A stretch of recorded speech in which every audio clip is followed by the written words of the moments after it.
Welcome everyone to our September Hug. That's our HubSpot User Group for B2B Technology clients here in the USA.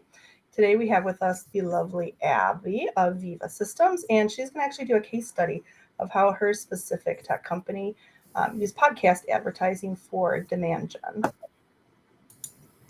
A little bit about me. I'm your host, Jen. I'm the owner of Kiwi Creative. We're a HubSpot Platinum solutions provider, and we work exclusively with clients in the B2B software and technology space. We host this hug once per quarter, and today we're excited to have Abbie. Thank you so much, Jen, and thank you guys for being here. Just a heads up, I'm a little bit sick. It's the first time I've been sick for a few months, so it's about time. But if you hear me coughing or sniffling, that's why. I'm feeling fine overall, though. Just a little quick overview about me. I have about 15 years of experience in market and B2B tech marketing. Excuse me. I've also have about 6 years experience specifically within startups. I love HubSpot. I've implemented it at two different companies, and I'm a former user, and I hope to use it again too. I'm not currently using HubSpot, so I may not be able to answer any specific questions you may have about the system, but I'm sure Jen can do a great job of that. And then I consider myself sort of a marketing generalist. I've been sort of intentionally decided not to specialize right now in any specific area. I enjoy doing all aspects of marketing. All right, so have you ever been here before? I feel like these are some pretty common challenges most marketers feel. If the folks that are online, if you could just pick one thing on here that you are either struggling with or trying to achieve here, if you could just put that in the chat, it'd be interesting for everybody to see. Do you have a niche market? Are you trying to try new tactics because your other tactics that have been working for years just really aren't working in a post-COVID society? Are you looking to differentiate yourselves from competitors? Are you understaffed? Do you have few resources to work with? I think that's pretty much describes a lot of us. I see that coming in quite a bit.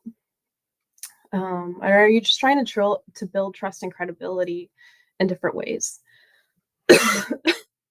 Thank you, Michael and Chris. And Michael, hi, how are you? Yeah, I think we're all trying to do more with fewer resources for certainly.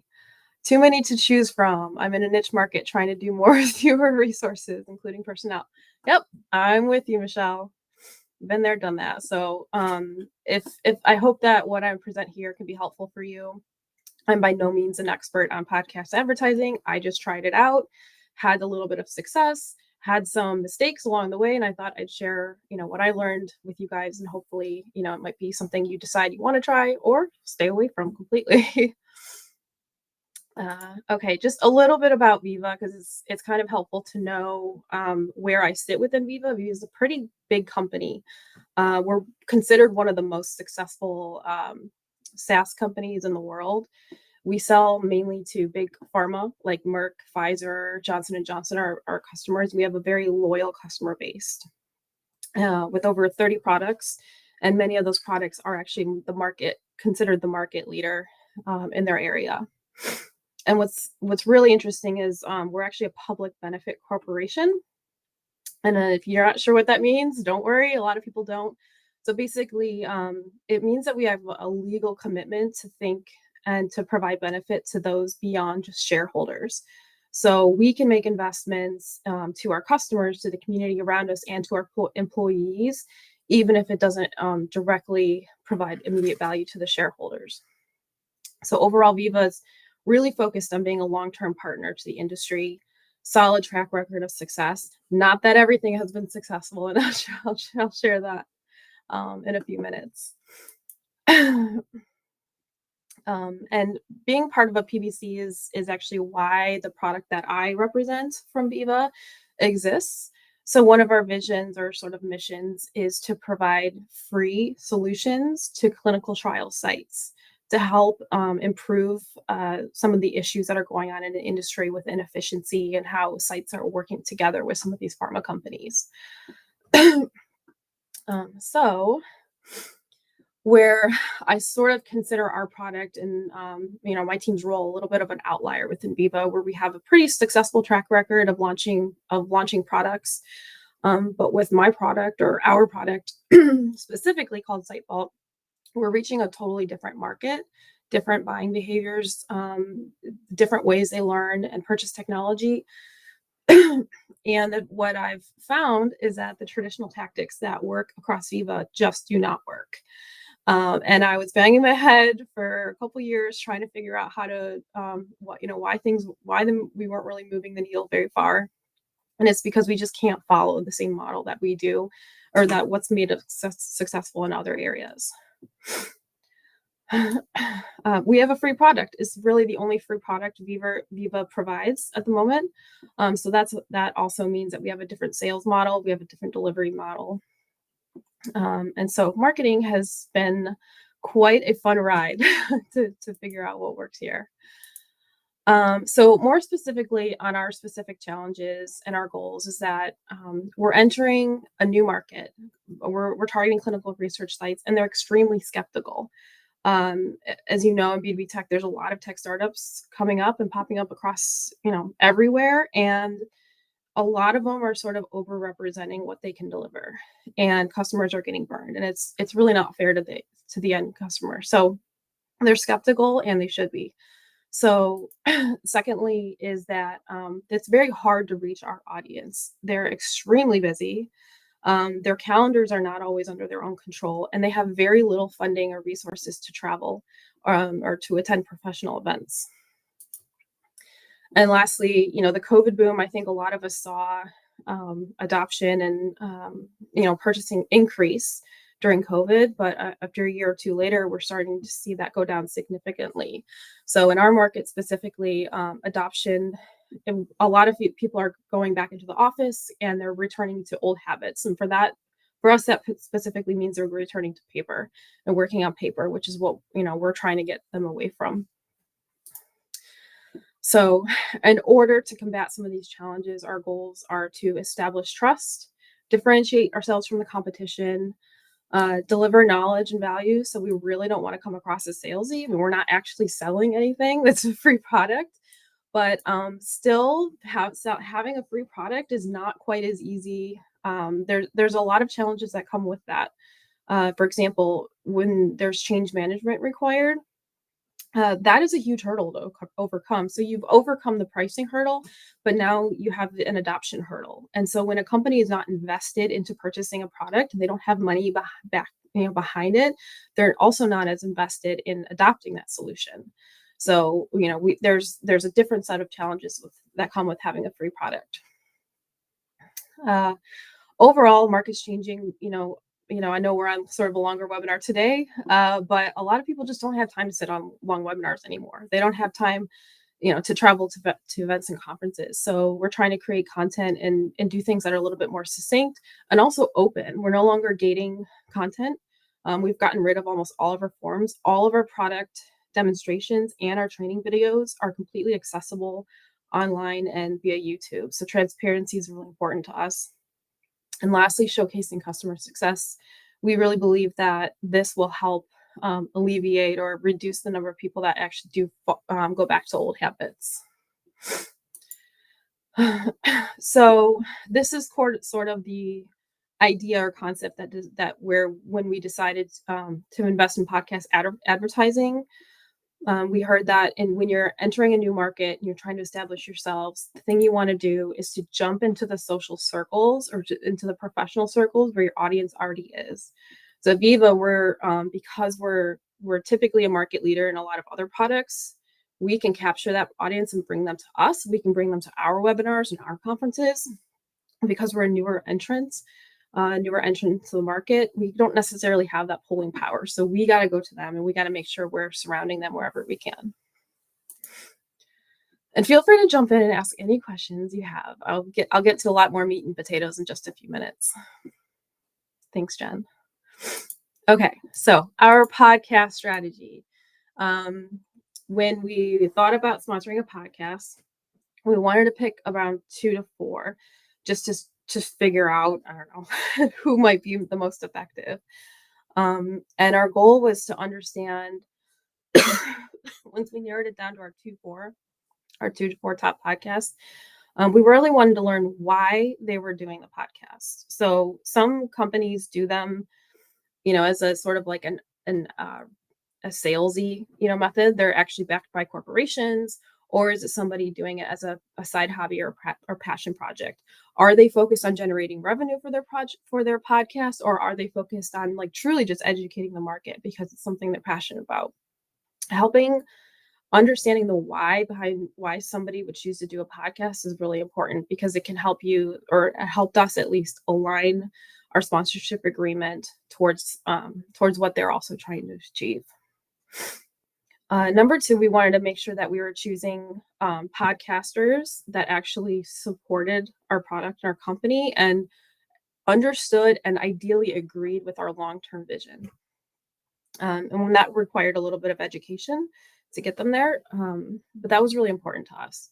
And then lastly, making it a win-win. So how can we provide value to them and sort of be like a long-term partner to them, in return they provide, in return of them providing value to us. Secondly, we wanted to be, really authentic and transparent.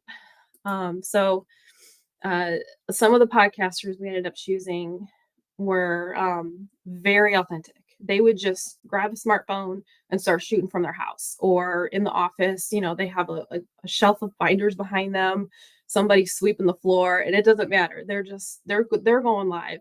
So as a company with, probably pretty high level brand restrictions and guidelines, it was a little bit we had to really think through how comfortable we are, and how much we're willing to let go creatively. And then we wanted to just be open and talk openly about any concerns that, our customers have when adopting a product like ours, potential objections. The first thing people ask when they hear that we offer a free product is like, what's the catch? And so, like, let's get that out there and talk about it and be open about that. And let's get the podcasters talking about that too, if that comes up, and comfortable answering that. And lastly is just talk about things beyond your product and service. I think this is the hardest thing for people to do. And as a marketer, you'd think all I'd want to do is talk about our product, but I don't. We have a couple thought leaders, or people that we're establishing as thought leaders in our product area. And what's most beneficial is they know a lot about the industry. And the more you're trying to directly sell your product, people are, especially nowadays, they're just tuned into that. They don't want to hear it. And it also helps align ourselves with the goal of being a long-term partner and establishing trust. If they trust you that you're not going to sell them something they don't want, they're more likely to come to you down the road. Lastly is thinking beyond 60-second ads. I don't know how many of you listen to like the NPR podcasts or anything, but that was the original inspiration. It's like, all right, we're just gonna like plug in 60-second ads in the beginning and the middle of a podcast, and that's gonna be it. But then, we started thinking, and there's a lot of opportunities to do things beyond that. A lot. And I'll go into this in a little bit more detail. But most podcasters have a pretty strong presence on at least one social media channel. Sometimes they prefer one, whether it's Facebook, Twitter, YouTube, whatever. So lean into that. Some of them have pretty significant email databases that you can lean into. And also think about what kind of content you can provide that their audience wants. Ask them. One podcaster just didn't want to sit on a million product demonstrations. He was tired of going through sales pitches. So he's like, can you just do a live demo for a bunch of people, to join? And he loved it. And it was his idea. Okay. So who should we sponsor? If you're not sure which podcasts are, are reaching your niche market, ask your customers. Obviously, ask your customers, number one. If you're at a conference, maybe a post-webinar survey, there's maybe talk to your customer success team and see if they can do some outreach, find out who they're listening to. And it doesn't always have to be within a podcast that, is specifically talking about something very related to your product. Ask your colleagues. That's where I learned about most of ours. I wasn't really keen into most of them. So my colleagues gave me the 411 on a few of them.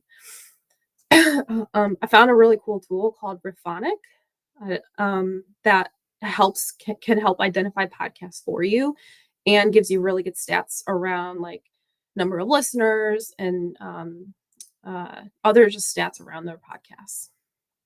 And then just do a keyword search. Just open the Spotify or Apple Podcast apps and search for some keywords related to like your product or your industry. That I linked here this article. This is a pretty good article that I found the most helpful thing when I was getting started. So I linked that here.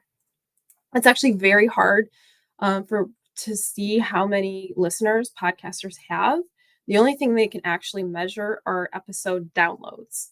And so they're not able to see how many people stream a podcast or if they listen to the whole thing. So it's actually pretty difficult to get true metrics from the podcast host. And a lot of our hosts, they were doing their podcast as passion projects, and they weren't really keyed into a lot of metrics. So we had to do a lot of digging on that ourselves.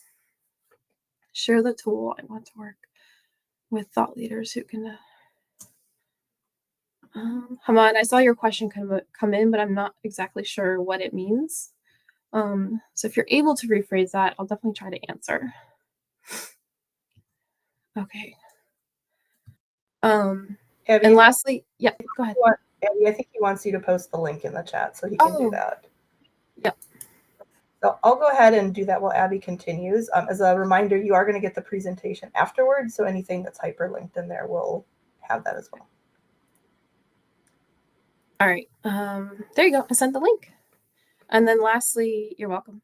Ask if you're vetting a podcaster, see if they can give you the size of their email database or any sort of metrics of segments or job titles in that, and then you can see how many followers they have on social. We put together sort of like a matrix diagram. We basically listed every podcast in the industry we could think of. Took a look at the number of total episodes. Some of them weren't even publishing anymore, so obviously those are like straight up no's.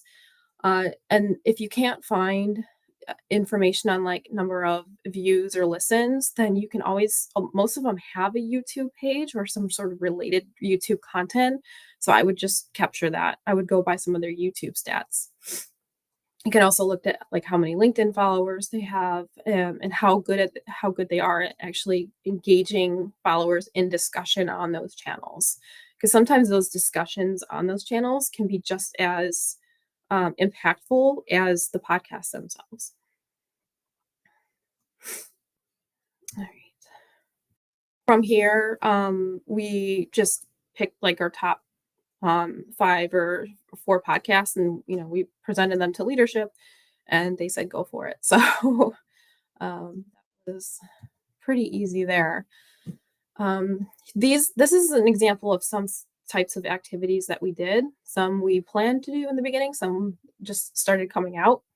So we plan to do pre and mid-roll ads, so just an ad in the beginning and the middle of a podcast. Product demonstrations work really well.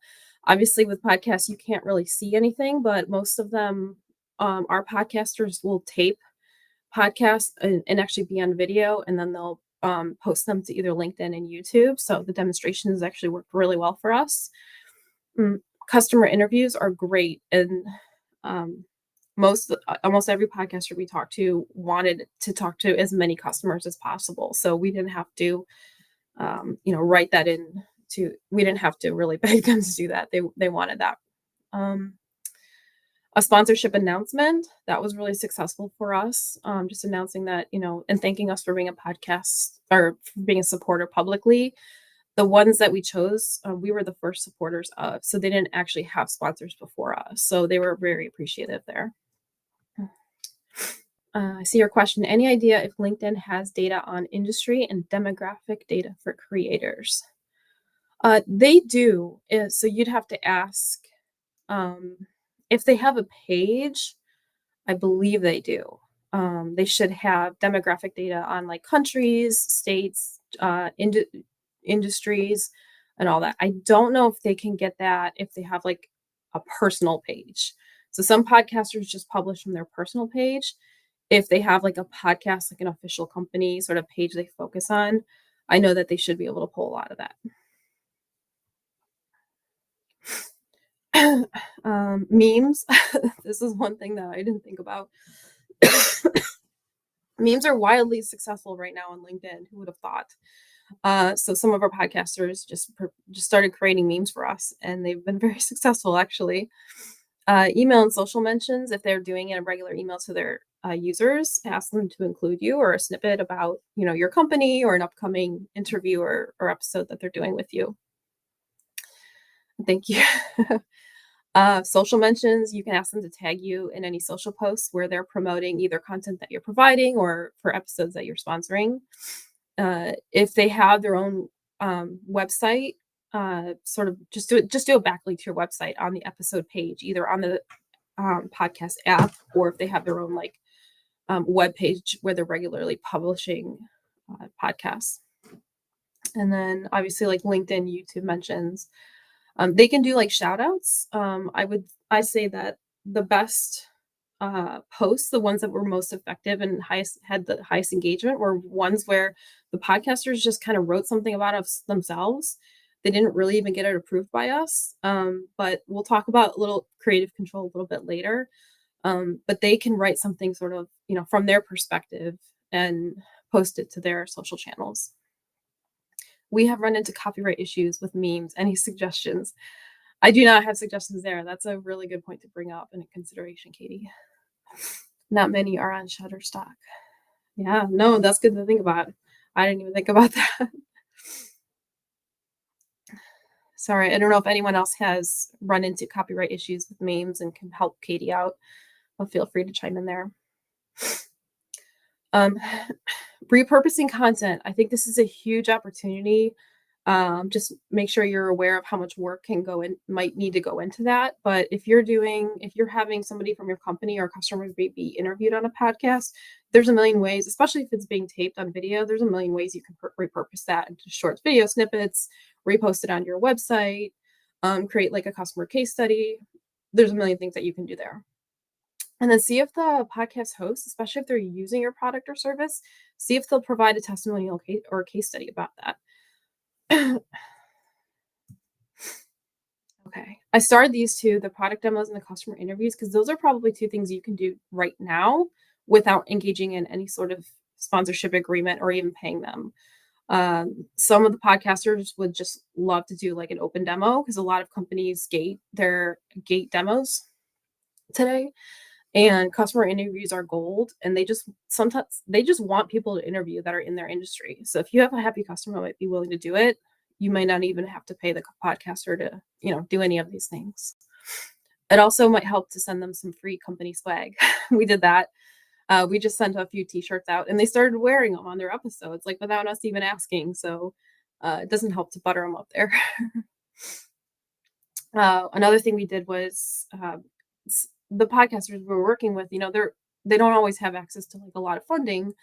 So we created shirts with their logo and ours, so that they could also, represent their own brand along with that. It's $25 to create a t-shirt nowadays. So pretty low effort task. All right. How much should we spend? Okay. And most of my research, I was reviewing, there's this cost per mil or CPM.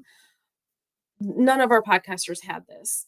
They're either just not looking at it, or they don't have advertisers yet. So I can't go into any detail on here, but this was not something we looked at, honestly, because nobody had an idea. It's not really a widespread podcast, and they didn't have established sponsors yet. So I'm just going to list a few things that we looked at when deciding how much to price our sponsorship. And for the folks that we spoke with and decided we wanted to support, they just asked us to throw out a number. So we were kind of shooting blind here. So here's how we thought through it.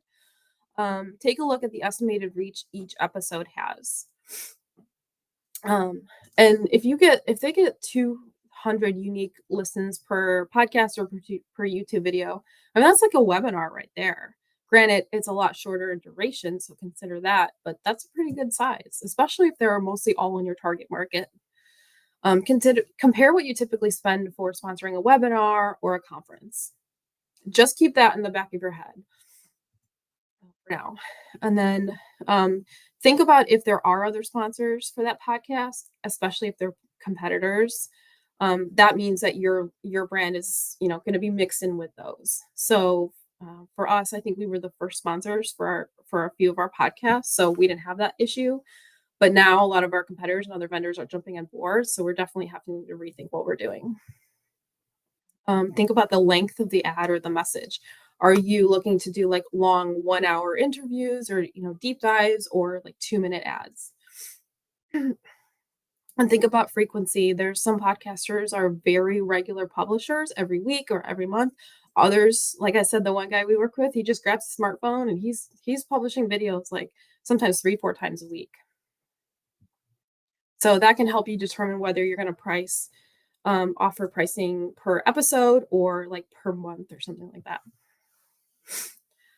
And then think about how long your message will be available or out there sort of on the internet. So some podcasters can replace their ads. Like say your sponsorship is over every 6 months, they're going to replace it with somebody else.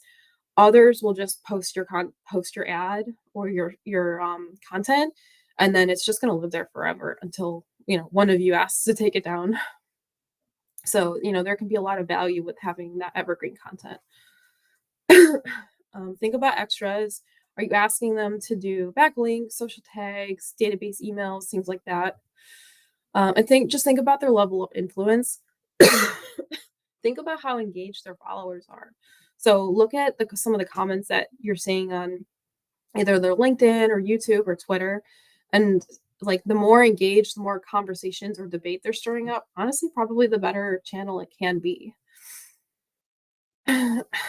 This is just an example I'm throwing out here. This is not what we're paying. This is just an example of how we sort of thought about it. So in some models, we did a per episode price, and others we just did $1,000 or $2,000 a month for 6 months. So you kind of just have to plant a flag, especially if it's your first time doing this, and if it's their first time, and go from there. That's what we did. All right, how do we measure success? So our overall highest level goal was to increase awareness, which is always difficult to measure, and establish ourselves as a long-term trusted partner. So in that, we're looking for awareness. Website visits are pretty good measure, pretty decent measure, and very easy to track. For us, when we are exhibiting at conferences, we want people to come up to our booth already knowing our company or some key messages that we're trying to get out into the market. So it's a little bit anecdotal, but you can usually get a good sense of how well people understand your business and some of those key messages within a few months. Increasing signups for a product. That means you're signing up, you want to use our product. It's free, so it's pretty easy to do. This was not our main goal, surprisingly, but because again, not everybody's ready to buy at that moment, and that's okay. Like we're not going to try to pound our product down your throat. We want to be a long-term partner. If you're ready to buy now, great. If not, I hope you'll consider us in the future. Okay. So here are just some example of activities we did. You'll get these slides later, but you can, I provided links to the actual ad reads for 3 different podcasts that we did, and then a script that we we wrote with one of the podcasters that they would read. I personally think that the scripts or the ad reads where the host wrote it performed way better because it's more authentic. You can always tell when somebody's reading off a script. So the less you can get them to read off a script, great. Yes, you get more creative control, but to us, authenticity was more important. So you can either choose to have them, read something or come up with something themselves. Social shout outs. Here's some examples of memes and reels they did. Some of these, we provided minimum input on, again, making sure that the podcast hosts felt that they still had creative control was important to us, because we do want to be a long-term partner and we don't want to sit there and like debate every single meme or thing that's going to go out go out there. So they would run it by us. We would provide some suggestions and it would get out there. And you could see, for example, this first one, there's like 160 likes and 32 comments. There's a lot of engagement with some of these posts.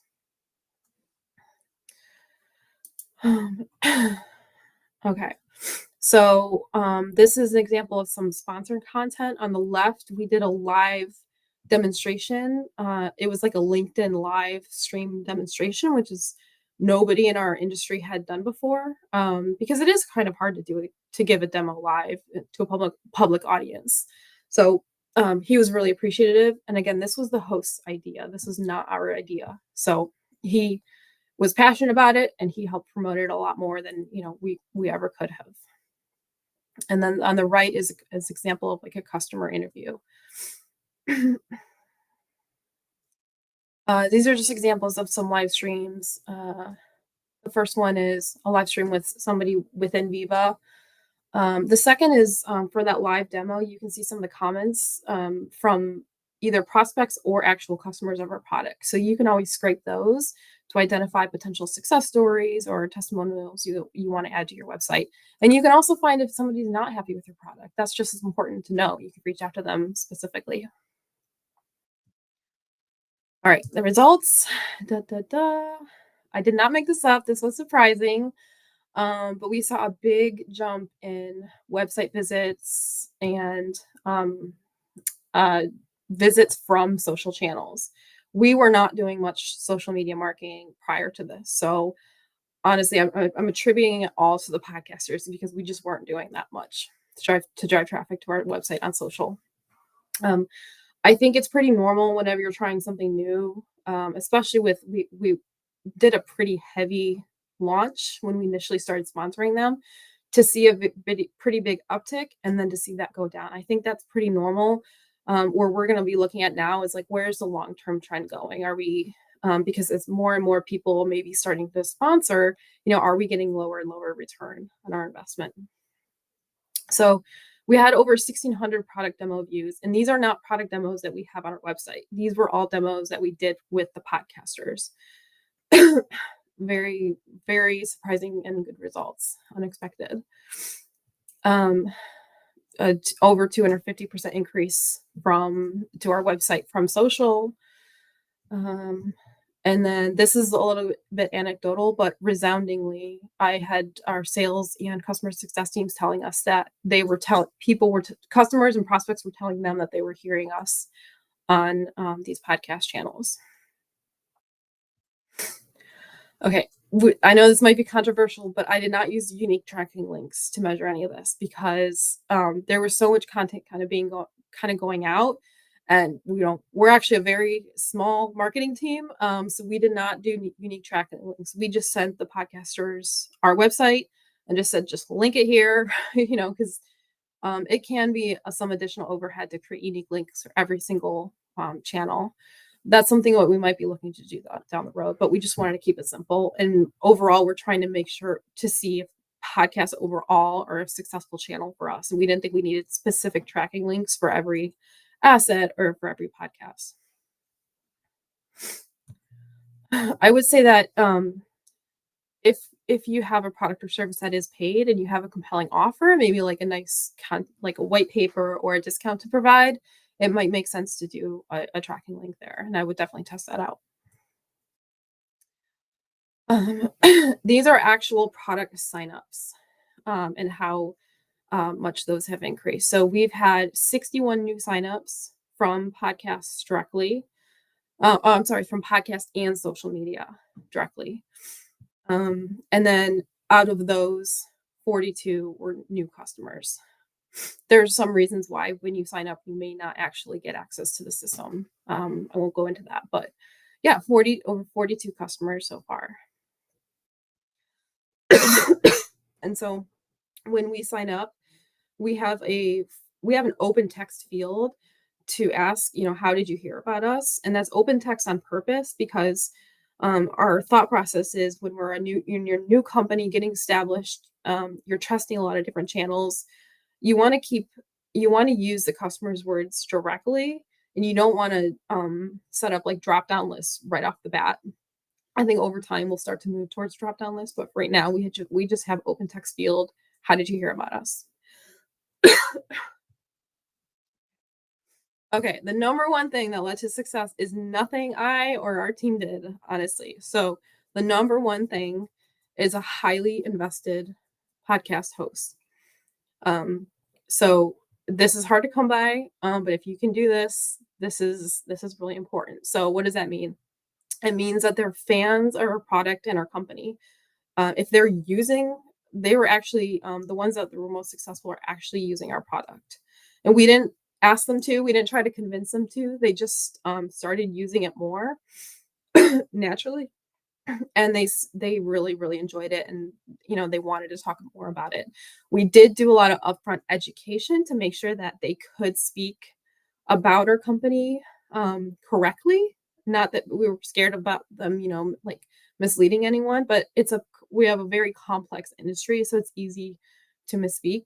But I would say that the more they're just aligned with your product or service or company, the better. The more they support your long-term vision. So if you do have a long-term vision, which hopefully, most of your companies do, and if they support that even better, and they understand that you are trying to make it a two-way investment, that you're providing them great content, you're providing them some level of value, and that can be beyond sponsorship dollars. What I found is, one of our podcasters is focused on generating revenue with this podcast, another's not. Another is truly just trying to do it for fun. He enjoys it, and he's really just trying to help other companies like his. Okay, lessons learned. Let's talk about creative control. So this was probably the hardest part for us, and still is a little bit. Uh, Fewer restrictions, the better overall, at least for chances of success. And podcasters, I think that majority of them don't want to be overly controlled. So there are some benefits and things to think about when doing this. So some of the benefits of letting go a little bit, restricting some of your, the ways that you typically showcase your brand, is that if you give them some creative control, sometimes they can do things or think about things that you won't think of. For example, the memes and the open demos, we didn't think of those, they did. If they weren't smart and creative or experts in their field, they wouldn't be successful and they wouldn't have a podcast worth sponsoring. So just trust them. And a lot of times what we found that the podcasters, because some of them were in the trenches of our target market, they could describe our product in a way that we wouldn't have thought of just because we're not in the industry. So they can pull out nuggets that maybe we overmiss. Secondly is for considerations, customer interviews were pretty difficult because, when we want to capture a customer story, we want to figure out what that story is, and we want to get that out of them. Whereas a podcaster will tend to has different goals when interviewing somebody. So that was hard for us to to I think provide them the list of questions we really wanted them to answer, but also make them feel like they had enough creative control to go off script, if needed. Track what is said and identify mistakes and issues early. Sometimes they might misspeak, or they might even spell your company name wrong, or get the link wrong, or forget to backlink to your website. Just make sure you're tracking all the activity somewhere, and just responding to them early. And then really there was a significant amount of time up front just to make sure they understood the right ways to describe our product and handle any objections or questions that they might have, because a lot of people would come to them for advice for making technology decisions because they don't want to talk to us. They don't want to talk to sales. So we wanted to arm them with some talking points just to make them feel comfortable providing basic answers that were correct. All right. The legal stuff. I don't know how many of you have a legal team. We have a pretty big legal team. So I was very fortunate to be able to sit down with somebody to help us think through this, because this is not something Veeva's done before. But I think content ownership is really important to think through. can you request content to be edited or removed just in case something happens to the brand, or maybe the host gets caught in like some scandal or something, or your product goes away, or something significant changes? Can you bake into the contract is some sort of ownership clause there? Who's providing the ad content? Are you collaborating that, or are you providing that for them? Payments. Think about if your competitors are sponsoring as well. Do you want your ads to appear alongside theirs? And then if our podcasters monetizing their videos in other ways, for example, YouTube plays ads, are you going to allow like AdSense or some of the ad technology to be played on episodes where you're providing content or sponsoring? Just because that can be sort of a disruptive to people. It can be disruptive to people getting your message. I think. Oh, next is there was so much activity happening that we had to create a log and keep track of everything. So we tracked every single ad, every mention, every backlink in just an Excel or G Sheet tracker, just so that we could reference it later if needed, and also so that we could, if we wanted to go back and track some metrics, we had easy access to that, because it's really hard to find posts and things like that after a couple days or weeks. Thank you, Michael. Okay. Other lessons learned are that this was surprising, but our competitors started copying what we did immediately. Like upon issuing sort of like an announcement that we're sponsoring, we had competitors reaching out to the hosts saying like, hey, we'd love to sponsor, how come you didn't ask us? And so just think about that. If it's a good channel, if it's untested, your competitors may follow. So you might have to have some work to do to just, stay ahead of them if needed. We did overcommit what we could do. I do this a lot professionally because I'm very eager, but we wanted to do more interviews and more content and contribute more content than we realistically could. So just think about what you can realistically do, especially, all of us are probably running on very lean teams. Creating derivative content sounds easy, and anybody that hasn't done it before makes it sound easy, but it's not. And it's not so much snipping a video up into 5 chunks. It's deciding what snip to take or what clip to take that's going to be meaningful. So just think about the work involved if you're going to use that for derivative content. We were surprised at how many customers were hesitant to be on a podcast just because they were shy. They weren't sure they wanted to be like recorded and put online, and I totally understand that, but that made it a little bit challenging to get customers to agree to be interviewed. All right. So I think that's it. Thank you guys for listening and staying on. I hope I didn't talk too much, but I'll hand it back to Jen. And if you do have any other questions, please send them in or reach out to me directly on LinkedIn. I'm very passionate about marketing in general, and I would just love to speak with you. Yeah, Abbie, in case you haven't seen the chat, you're getting a lot of kudos for very detailed tracking. And I think a lot of people were surprised that a B2B SaaS company could get that sort of results with podcast advertising. So very inspirational here. Awesome. I hope it was helpful. It was. I don't see any other questions coming in via the chat, so I'll just use this opportunity to promo our next hug. We do them once a quarter. Surprisingly, 3 months from now is December. Shocking. Our own HubSpot director, Emma, she's going to be talking about advanced lead scoring techniques for B2B tech companies. We host a YouTube channel called Your HubSpot Helper, and it's our most popular video, far and away, thousands of views. So very hot topic. She'll be going in to our demo portal and actually showing you where to click and how to do certain things. So very interactive, hands-on screen sharing presentation there. Okay, thanks everyone for attending. I'll go ahead and send out the recording and slide deck here this afternoon. Thanks again. Thank you, Jen. Yep, bye-bye. Bye.